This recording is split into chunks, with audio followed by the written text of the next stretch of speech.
इम्मा यबलुगन्ना इंदकल किबर अहदुहुमा औ किलाहुमा।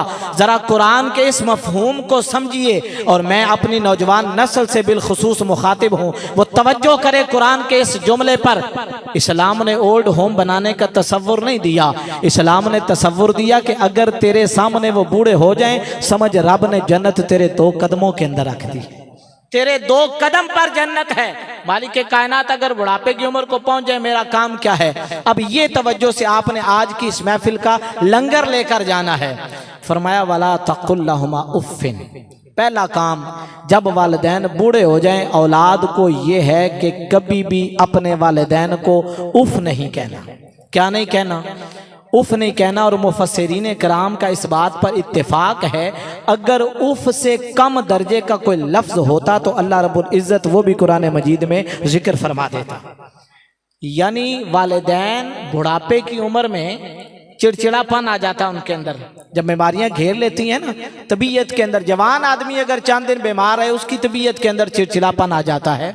तो बुढ़ापे की उम्र के अंदर जब वालिदैन पहुंच जाते हैं, बीमारियां, उन्होंने तुम्हें जवान करने के लिए अपने आप को बूढ़ा कर लिया है, अब बीमारियों ने उन्हें घेर लिया है, अब उनकी तबीयत के अंदर चिड़चिड़ापन पैदा हो गया है। अब वो बात बात पर तलखी भी करेंगे, बात बात पर गुस्सा भी करेंगे, बात बात पर झगड़ेंगे भी। उस वक़्त तेरा इम्तिहान शुरू होगा। फला तकुल लहुमा उफ़्फ़िन। अब उनकी इन झिड़कियों को खंदा पेशानी से बर्दाश्त कर, कभी भी उन्हें उफ नहीं कहना, पहली बात। दूसरी बात फरमाया वला तनहरहुमा। औलाद को हुक्म दिया कभी भी अपने वालिदैन को झिड़की नहीं देनी। ये किसी मुल्ला की बात नहीं, किसी मुफ्ती की बात नहीं, किसी शेखुल हदीस का बनाया हुआ उसूल नहीं, ये उस रब का उसूल है जिस रब ने सारी कायनात को बनाया और तुम्हें वालिदैन के रिश्ते को निभाने का तसव्वुर कुरान के अंदर दिया और फरमाया वला तनहरहुमा।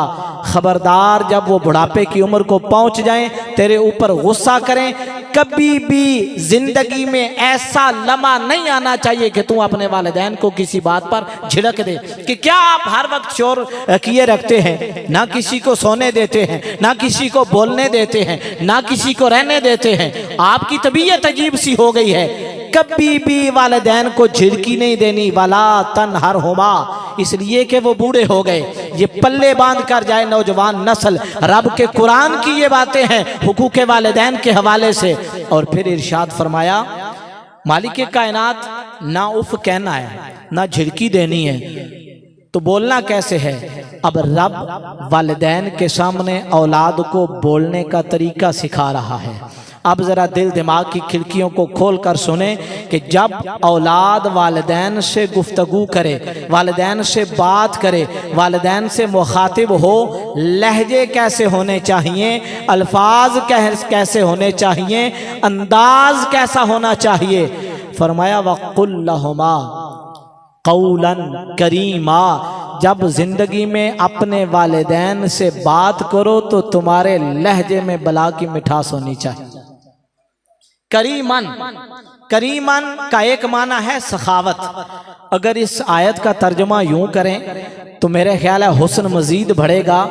गोया अल्लाह रब्बुल इज़्ज़त करीमन के लफ्ज़ के अंदर सखावत का मफहूम यूं बयान करना चाहता है, अगर तेरे वालिदैन जिंदगी में एक बार तुझे बुलाएं तो तू 10 बार जी कर उनके सामने वक़ुल लहुमा क़ौलन करीमा।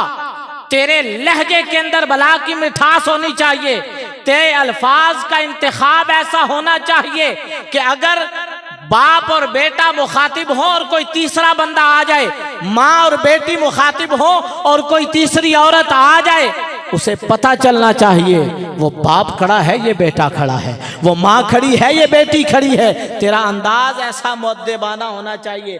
रब का कुरान कहता है वक़ुल लहुमा क़ौलन करीमा।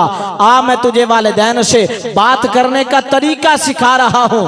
रब के सामने अल्लाह रब्बुल इज़्ज़त ने कुरान मजीद फुरकान हमीद ने वालिदैन के सामने बात करने का तरीका खुद सिखाया। इरशाद फरमाया तेरे लहजे, तेरे रवैये, तेरे अंदाज और तेरे अल्फाज ऐसे होने चाहिए कि दुनिया को पता चलना चाहिए ये बाअदब बेटा खड़ा है और वो उसका बाप है, ये उसकी बाअदब बेटी खड़ी है और वो माँ खड़ी है।